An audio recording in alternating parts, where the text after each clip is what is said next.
Important विषय था कर्मचारियों की तरफ से कि हमें अश्योर्ड अमाउंट एक चाहिए, जो बहुत लॉजिकल और वाजिब रिक्वायरमेंट था। 50% अश्योर्ड पेंशन, ये इस यूपीएस का सबसे पहला पिलर है। इस फुल पेंशन के लिए जो क्वालिफाइंग सर्विस रहेगी वो रहेगी 25 years. Assured pension, assured minimum pension 10,000 rupees per month, वो इसमें यूपीएस में थर्ड पिलर ये रखा गया है। ऑप्शन रहेगा, कोई अगर एनपीएस में रहना चाहे तो एनपीएस में रह सकता है, यूपीएस में ऑप्ट करना चाहे which is naturally a very attractive scheme, तो उसमें ऑप्ट कर सकता है। आज प्रधानमंत्री श्री नरेंद्र मोदी जी की अध्यक्षता में यूनियन कैबिनेट ने यूनिफाइड पेंशन स्कीम को अप्रूव किया है, इसको अनुमोदित किया है और ये स्कीम अभी आने वाले समय में लागू होगी। इम्पोर्टेंट विषय था कर्मचारियों की तरफ से कि हमें अश्योर्ड अमाउंट एक चाहिए, जो बहुत लॉजिकल और वाजिब रिक्वायरमेंट था। तो इस डिमांड पे एक मेथोडिकल वे में काम करके और एक्चुअरियल साइंसेज, जो लोग आगे का भविष्य का रिक्वायरमेंट वगैरह कंप्यूट करने का एक तरीका होता है जिसको एक्चुअरियल साइंस बोलते हैं, उनके साथ मिलके कई तरह के फाइनेंशियल मॉडल्स को प्रोजेक्ट करके और सबके साथ मिलके एक सिस्टमेटिक तरीके से 50% अश्योर्ड पेंशन, ये इस यूपीएस का सबसे पहला पिलर है। इसकी डिटेलिंग देखनी चाहिए हमें। जो ये अमाउंट मिलेगा वो रिटायरमेंट से पहले के 12 महीनों की एवरेज बेसिक पे का 50% होगा। मैं रिपीट कर रहा हूं, अश्योर्ड पेंशन का जो अमाउंट है that will be the average of basic पे ऑफ 12 मंथ्स बिफोर सुपर एनुएशन, उसका 50% होगा। और इस फुल पेंशन के लिए जो क्वालिफाइंग सर्विस रहेगी वो रहेगी 25 इयर्स, यानी 25 वर्ष तक अगर किसी ने काम किया है, सेवा की है, तो उसको फुल पेंशन यानी जो ये अश्योर्ड पेंशन का अमाउंट है वो मिलेगा।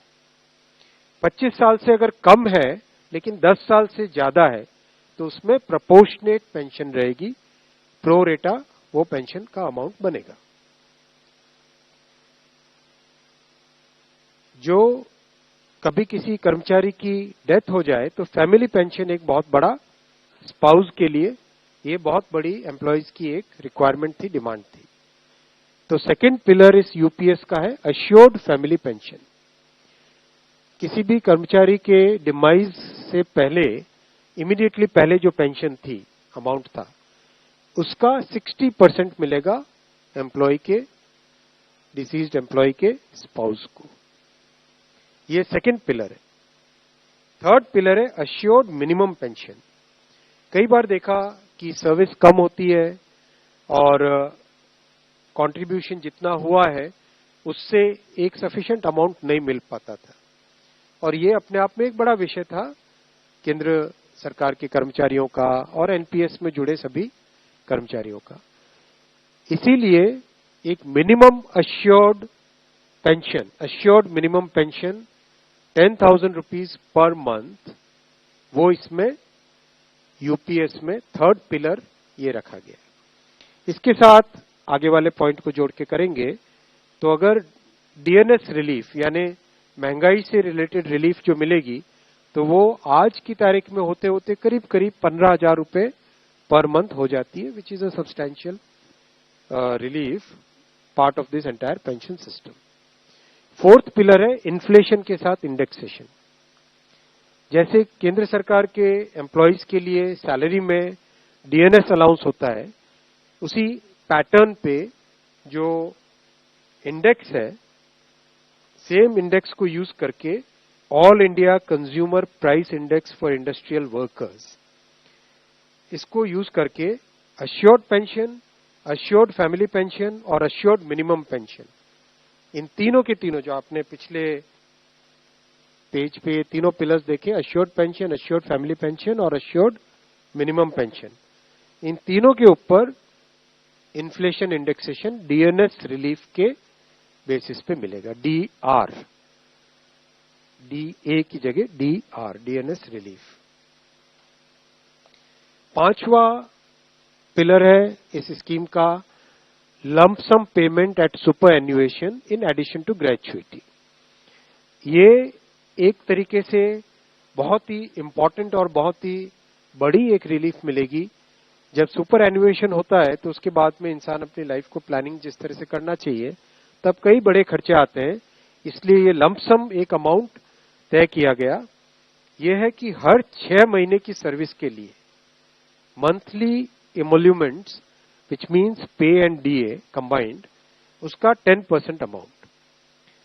तो ये एक अपने आप में सब्सटैंशियल एक अमाउंट रह जाएगा। जैसे मान लीजिए किसी का 30 इयर्स की सेवा है तो उसमें करीब करीब 6 महीने की सैलरी, सोमनाथन साहब दैट्स करेक्ट ना, करीब करीब 6, तो उसको 6 महीने की इमोल्यूमेंट्स जो उसकी रहेगी पे प्लस डीए मिला के वो एक लमसम अमाउंट की तरह मिलेगा। ये 5 पिलर्स को लेके आज यूनिफाइड पेंशन स्कीम अप्रूव हुई है। ये स्कीम केंद्र सरकार के करीब 23 लाख कर्मचारी, करीब 23 लाख एम्प्लॉइज हैं, उनको इसका बेनिफिट मिलेगा।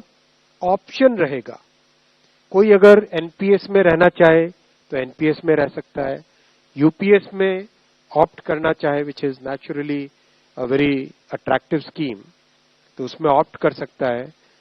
प्लस राज्य सरकारें अगर इसी फ्रेमवर्क को, इसी आर्किटेक्चर को यूज करना चाहे तो राज्य सरकारें भी इस आर्किटेक्चर को यूज कर सकती है।